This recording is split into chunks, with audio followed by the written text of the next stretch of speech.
Adam and I had never hung a door before. When building our house, we suddenly had to hang 20 of these monster solid wood doors. After searching desperately, I found these easy hang clips from Lowe's. They're supposed to make it super easy. Let's see if they're easy enough that 2 amateurs can hang a 9-foot solid wood door. Ours comes in 3 pieces. This is not put together. I'm going to dry fit it. This will tell me if I have to make adjustments on the jamb. It's not perfect, but it's in between the lines. Now we'll take these out and nail them together. I'm putting the speed squares in place to help keep this square as we're nailing it.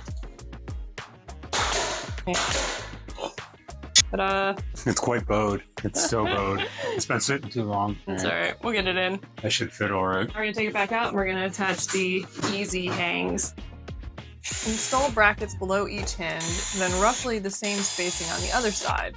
Add 1 bracket to the top of the door jamb. Ow.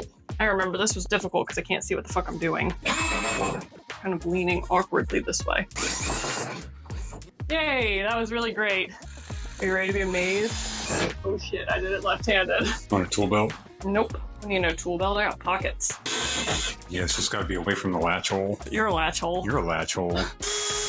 Now we gotta flip it over and do the other side. Whee! This one, I'm going to put the screws in and then I'm gonna loosen the screws and slide this off. So because if this is on, you can't slide the jamb into the door frame because this is the back side. And this is a premium installation. We're doing this because we have 9-foot solid pine doors. If you have hollow core doors, you probably don't need the premium installation. You can just do the front side. You can see I've got 1, 2, 3 sets of screws on the back. Once we get this in the frame, I'm gonna put this on, slide it in so I can secure it to the back as well. Now we're ready to put it in the frame. That works. Huzzah! Next thing we gotta do is draw a plumb line. We need a line going all the way up, 1/2 inch in. Using a 4 or 6 foot level. Or 8, but we're too cheap for it. I wanted it. You told me it'd be impractical. Wouldn't even fit in the truck. Would fit in the truck bed. I would have to strap in a level into the back of the pickup truck. But it would have been so worth it to have an 8-foot level. Yeah, goes at a weird angle. See that? Yeah. All right, then we need to move it further out. Since our 2x4, our stud, is not level, we can't go 1/2 inch in as the directions say, so we're gonna have to go 3/4 of an inch in. Love my framers. We'll go 3/4 inch in and use the outside mark. So you're lining it up with the 3/4 inch mark and then getting it level here. It's not big enough for the door, just move it up and then get it lined up with your original line. You're really good like Adam. You hold it in place with your toe. You can see how level that was.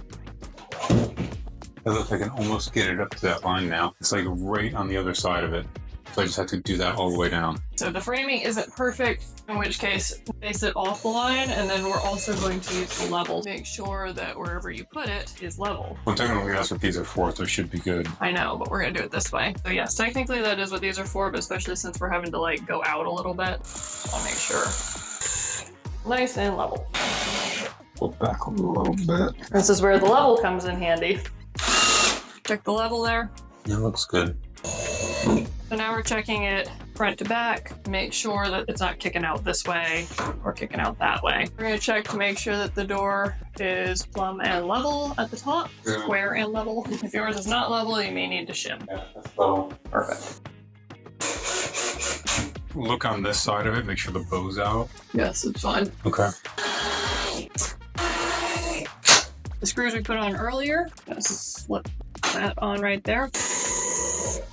Bracket on the screws and then just pushing it back in there. And that just gives them extra hold. And last one for this side. Left-handed is not my best. Now the other side. Now hinges on. Turn this down. We don't want to over torque it. Yeah, you don't want to strip this.